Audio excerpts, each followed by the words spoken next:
وسوسہ تو ایک طرف رہ گیا، اگر وہاں شیطان بھی آئے تو ٹک نہیں سکتا، تو بھاگ جاتا ہے، وہ تو بھاگ جاتا ہے، شیطان بھاگ جاتا ہے۔ حضرت سیدنا غوث اعظم رضی اللہ تعالیٰ عنہ کے پاس آیا تھا، شیطان حضور غوث پاک کے پاس آیا تھا، آتا ہے پر اللہ والوں کے پاس ٹکتا نہیں، آ جاتا ہے، ٹکتا نہیں۔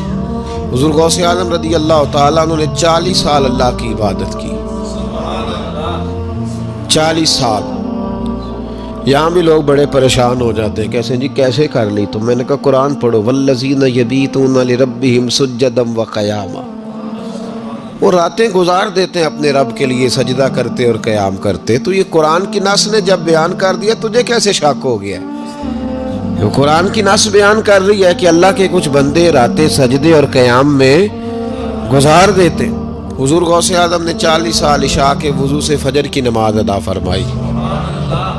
تو ایک دن آسمان پہ نا ایک چھوٹا سا بادل کا ٹکڑا آیا، معاذ اللہ ثم معاذ اللہ، وہ کہنے لگا عبد القادر میں تیرا رب ہوں۔ اس کے اندر سے آواز آئی، میں تیرا رب ہوں، تو نے بڑی عبادت کر لی، اب تو بے شک پڑھ بے شک نہ پڑھ۔ کئی ملنگوں کو معاف نہیں ہو گئی معاذ اللہ کہ بے شک پڑھ بے شک نہ پڑھ، عام اجازت ہے۔ تو حضور غوث اعظم رضی اللہ تعالیٰ عنہ فرمانے لگے اعوذ باللہ من الشیطان الرجیم۔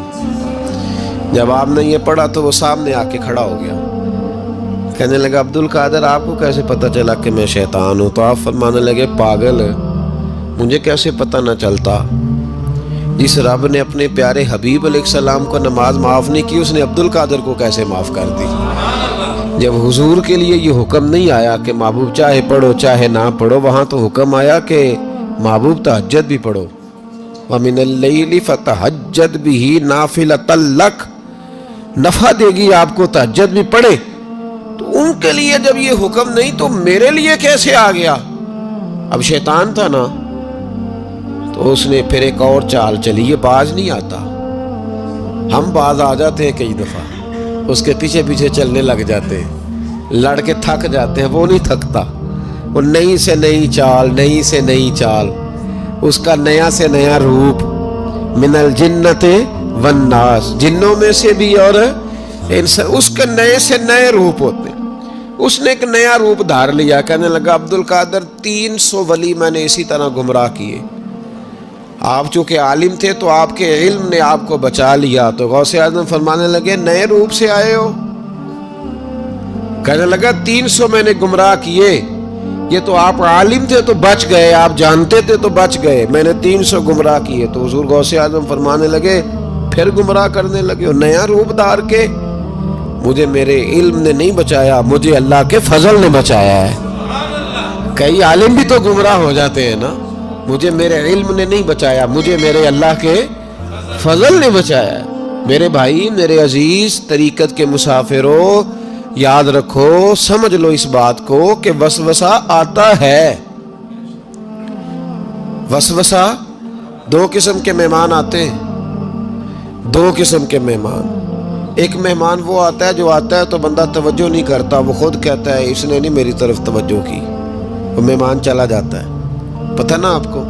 اور جس کو بندہ اٹھ کے سینے سے لگائے اور اس کے ساتھ گفتگو شروع کر دے، وہ مہمان جاتا ہے تو بیٹھا رہتا ہے، وہ تو نہیں جاتا۔ تو وسوسہ آتا ہے، جو تو توجہ نہ کرے اس کا چلا جاتا ہے، اور جو سینے سے لگا لے، سوچنے لگ جائے، غور کرنے لگ جائے، اس کا وسوسہ بیٹھ جاتا ہے، اسی کے پاس رہتا ہے، دوستانہ کر لیتا ہے، کئی دفعہ تو بالکل مکان ہی ساتھ بنا لیتا ہے، ہر وقت کوئی نہ کوئی بات کان میں، ہر وقت کوئی نہ کوئی بات کان میں۔ کیوں وسوسہ آتا ہے؟ تجھے کیسے آ گیا؟